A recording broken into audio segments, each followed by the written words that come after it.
भाई focus. So good evening class. So from today we have to start from the question number 4. So यहाँ पर values दी हुई है कुछ ट्रिग्नोमेट्रिक रेशियोज की. हमको इनको सिंप्लीफाई करना है, सॉल्व करना है जितने इजीएस्ट वे पॉसिबल हो. sin 30 plus tan 45 minus cosec 60 degree upon sec 30 plus cos 60 degree plus cot 45 degree. ये हमारे पास क्वेश्चन है.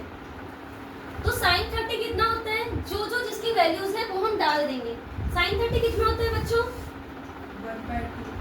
sin 30 1/2 प्लस tan 45 कितना होता है, और ये cosec 60 कितना होता है 2/√3. ठीक है, ये हमने वैल्यूज लिख दी. अपॉन sec 30, sec 30 कितना होता है 2/√3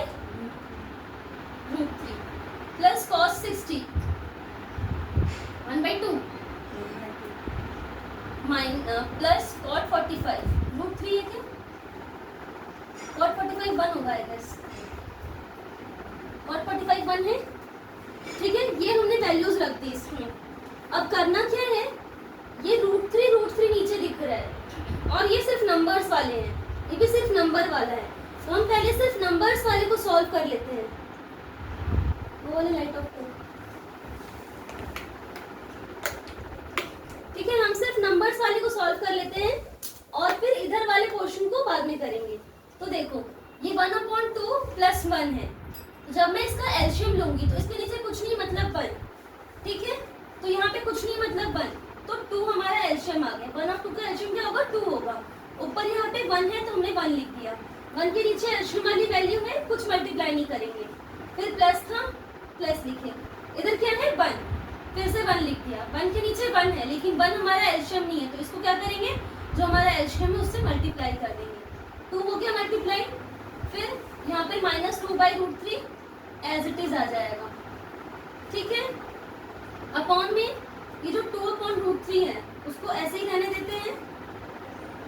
प्लस 1/2 था, इधर भी फिर कुछ नहीं मतलब 1, तो इधर भी एलशियम लिए 1 आया. इसके नीचे है तो 1 ही रहेगा, इसके नीचे नहीं है तो 1 × 2 हो जाएगा. ठीक है, तो ये क्या हो जाएगा हमारा 1 + 2. ठीक है, 1 + 2 कितना होता है 3 होता है, तो डायरेक्ट मैं 3 लिख रही हूँ यहाँ पे.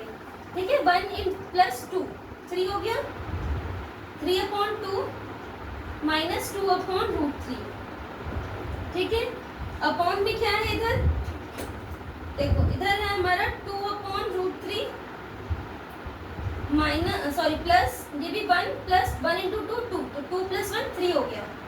3/2 ये हो गई वैल्यूज. अब देखो यहाँ पे ना ये -2/√3, लेकिन यहाँ पर ये जो है वो आगे है, तो हम इसको सेम करने के लिए ये 3/2 जो है इसको आगे लिख लेते हैं और 2/√3 को पीछे लिख लेते हैं.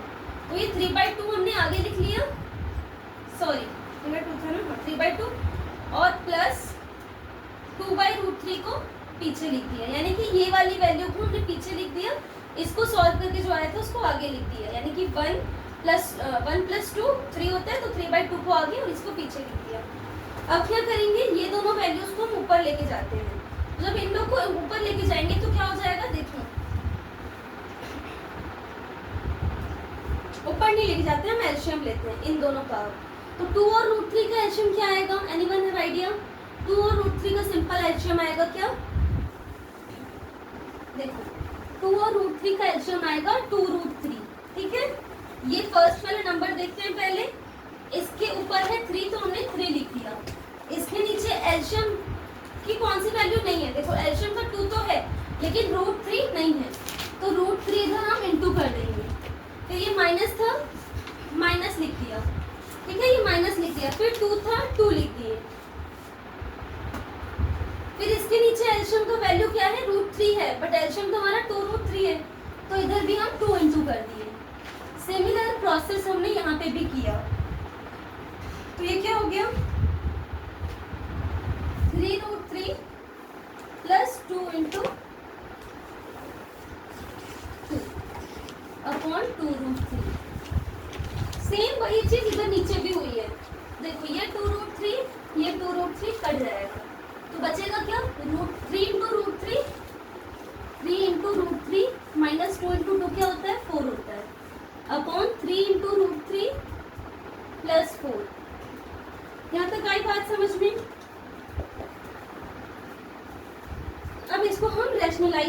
हैं। रैशनलाइज मतलब क्या होता है?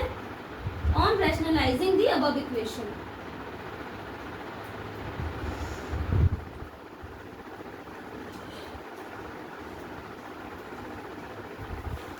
रैशनलाइजेशन मतलब होता है कि जो भी वैल्यूज हमारे पास हैं हम उसको उसी के अपोजिट साइन से क्या कर देंगे? इनटू कर देंगे। जैसे कि यहाँ पर प्लस का साइन है तो मैं ऊपर नीचे सेम यही नंबर्स रहेंगे, इसके अपोजिट साइड से मैं क्या कर दूंगी? साइन से मैं इसको इनटू कर दूंगी। यानी कि यहाँ पे 3√3 + 4 था तो हम 3√3 - 4 से करेंगे। Rationalisation simply means you have to multiply the denominators number but the sign will be opposite. Okay, तो ये क्यों हो जाएगा बच्चों? यहाँ पर तो 3√3 - 4 इंटू 3√3 - 4, तो इसको मैं ये 2 बार है तो इसको मैं लिख सकती हूँ क्या? 3√3 - 4। देखो 2 बार था तो इसको मैंने 2 बार के लिए स्क्वायर लिख दिया, एक बार ये एक बार ये। अपॉन में ये क्या हो जाएगा? ये हमारा बन रहा है किसका formula? a + b into a - b, that is equals to a² - b², है ना? तो ये क्या हो जाएगा? 3√3 का स्क्वायर माइनस 4 का स्क्वायर। यहाँ तक क्या है समझ में?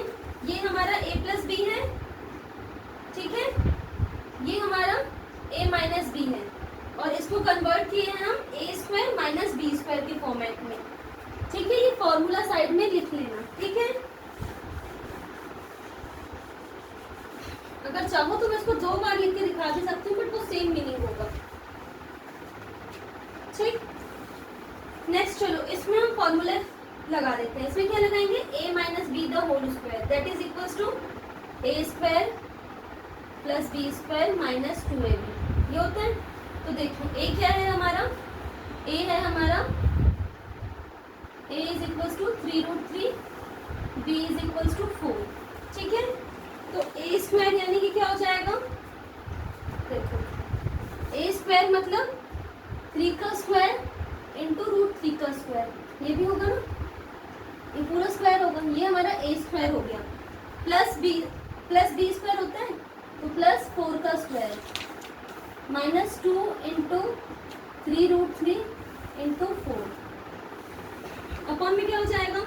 3 का स्क्वायर कर दो और ये √3 का स्क्वायर कर दो, -4 का स्क्वायर 16 होता है, ठीक है।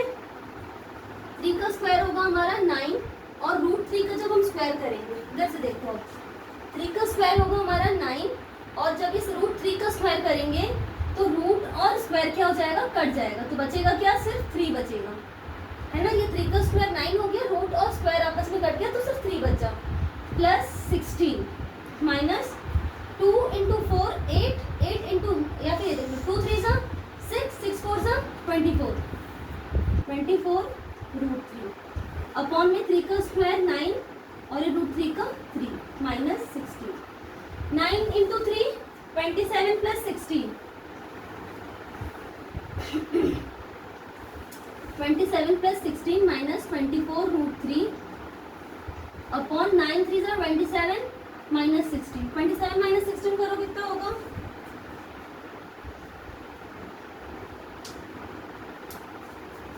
11 होगा और ये कितना हो जाएगा? 7 + 6 43, ठीक है, -24 √3। तो यही आते हैं आंसर हमारे। चेक करो कुछ ऐसे, आंसर भी यही है, ठीक है। तो ये आया समझ में? थोड़ा सा इसका जो प्रोसेस है वो बाकी क्वेश्चंस के कंपैरिजन में थोड़ा बड़ा है, तो उसको प्रैक्टिस लगेगी। जैसे हम बार बार प्रैक्टिस करेंगे ना तो वो आ जाएगा समझ में कि क्या करना है। सबसे पहले हमको वैल्यूज डालनी है, वैल्यूज के बाद हमको रूट वाले को नहीं लेना है, सिंपल को पहले सॉल्व करना है। ऐसे अगर रूट लेकर के भी करोगे ना, कि तीनों का साथ में एलसीएम लेके कर रहे हो तो भी सेम आंसर आएगा, बट थोड़ा सा मैं लेंदी कर दे रही हूँ ताकि इजीली समझ में आए कि पहले इन दोनों को सॉल्व किए, इधर इन दोनों को सॉल्व किए, फिर रूट वाले के साथ किए सॉल्व, ठीक है, ताकि इजी हो हमारे अंडरस्टैंडिंग के लिए। तो यहाँ पर एलसीएम लिए तो क्या आ गया हमारे पास वैल्यू? हमारे पास फिर वैल्यू आया ये 3/2 - 2/√3, इधर आया 3/2 + 2/√3। फिर अगर हमने इसका एलसीएम लिया तो ये वाला सॉल्व हुआ, फिर ये वाला नंबर आया। जब ये वाला नंबर आ गया प्लस माइनस के फॉर्म में तो रैशनलाइज कर दिया। रैशनलाइजेशन के बाद हमने फॉर्मूला लगा दिया किसका, a plus B A minus B का, और इधर a माइनस बी का होल स्क्वायर। फॉर्मूला लगा के सॉल्व किया तो ये हमारा आंसर आ गया। ठीक है, इसको रिपीट करो, नेक्स्ट क्वेश्चन में बताती हूँ फिर।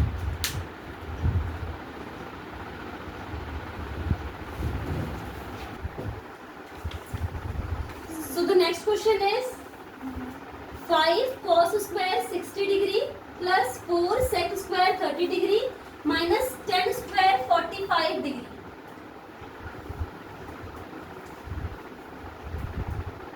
ठीक है, upon sine square 30 degree plus cos square 30 degree. तो जो जो वैल्यूज है ना ट्रिग्नोमेट्रिक उसको हम डाल लेते हैं। 5 है तो 5 लिख लिया। कॉस स्क्वायर 60 डिग्री, कॉस 60 की वैल्यू क्या होती है, cos 60 is equals to 1/2। तो यहाँ पर cos स्क्वायर है तो हम 1/2 का क्या कर लेंगे, स्क्वायर कर लेंगे। प्लस 4 है तो 4। sec 30 का वैल्यू क्या होता है, 2/√3। तो 2/√3 का स्क्वायर कर लेंगे। माइनस 1045 हमारा 1 होता है तो 1 का भी स्क्वायर कर लेंगे। ठीक है, अपॉन में साइन स्क्वायर 30, साइन 30 कितना होता है 1/2, तो ये 1/2 का स्क्वायर प्लस कॉस स्क्वायर 30 √3, 2/√3 होता है क्या, √3/2। इसका भी क्या कर लिया, स्क्वायर कर लिया। ये हो गया। अब देखो ये क्या है, 5 की जगह 5, 1 का स्क्वायर करेंगे 1 ही होगा, 2 का स्क्वायर करेंगे 4 हो जाएगा। प्लस था प्लस लिखिए, 4 एज इट इज है। 2 का स्क्वायर किए 4, √3 का स्क्वायर किए तो रूट और स्क्वायर आपस में कट गया तो सिर्फ 3 बचा। अपॉन में क्या आएगा बच्चों, 1/2 का स्क्वायर तो 1/4। इधर भी √3 का स्क्वायर किए तो 3 बचा सिर्फ, और ये 2 का जगह 2 का स्क्वायर 4 हो गया। यहाँ तक की बात समझ में आई। इसको हम ऐसे लिख सकते हैं क्या, 5/4 प्लस 16/3, इधर एक -1 लिखा, इसको हम भूल गए फिर हमारा आंसर नहीं है। -1/1/4 प्लस 3/4। अब इसका फैक्टर लेना है हमको, ले लें, सॉरी फैक्टर बोल रही हूँ, एलसीएम लेना है। 4 और 3 का एलसीएम क्या आएगा, इसको जस्ट इधर ही बता रही हूँ ना, ऊपर नहीं लेके जा रही। 4 और 3 का एलसीएम क्या आएगा बच्चों, 4 और 3 का एलसीएम आएगा 12। ठीक है, 12 आएगा एलसीएम, इसके नीचे कुछ नहीं मतलब 1। अब ऊपर देखो क्या है, ऊपर यहाँ पर 5 है, 5 के नीचे 4 है, एलसीएम हमारा 12 है। ठीक है, 4 को मैं किससे मल्टीप्लाई करूंगी कि 12 आ जाएगा। 4 को जब मैं 3 से मल्टीप्लाई करूंगी तो 12 आएगा। तो इसी 3 को हम ऊपर किसके साथ इंटू करेंगे, 5 के साथ। जो वैल्यू के नीचे, ये हमने 5 लिखा इधर, इसके नीचे 4 है, ये हमारा एलसीएम नहीं। तो जो एलसीएम वाली वैल्यू नहीं रहती तो हम देखते हैं कि किससे मल्टीप्लाई करेंगे डिनोमिनेटर को, तो एलसीएम आ जाएगा। तो 4 को जब हम 3 से करेंगे तो 12 आएगा। इसी 3 को अपन ऊपर करते हैं, लेकिन फिर प्लस है तो प्लस लिख दिए, 16 है तो 16 लिख दो। ठीक है, 16 के नीचे 3 है, again 3 is not our LCM, so we have to multiply 3 × 4 12। ये हो गया। -1, इसको तो पूरा 12 से ही कर दो, क्यों, क्योंकि इसके नीचे कुछ भी नहीं है। ठीक है, ये हो गया। नीचे में क्या है, 1 + 3 हो जाएगा, क्यों, क्योंकि दोनों के नीचे 4 है। ठीक है, अब इसको सॉल्व करो। 5 3 से कितना होता है, अब यहाँ से हम ऊपर आ रहे हैं। ठीक है, 5 3 से कितना होता है बच्चों, 5 3 से होता है हमारा 15 प्लस 16 × 4 64, 1 × 12 12 अपॉन 12, अपॉन इधर क्या आ जाएगा 4/4, तो ये 4 कट गया।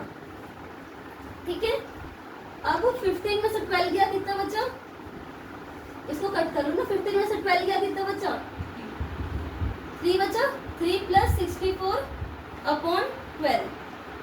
ठीक है, 3 + 64, तो ये 67/12 आएगा। यही आ रहा है आंसर, चेक करो तो, यही है, बुक नहीं है, यही है। ठीक है, तो ये हमारा आंसर आ गया है। नेक्स्ट क्वेश्चन देखते हैं फिर।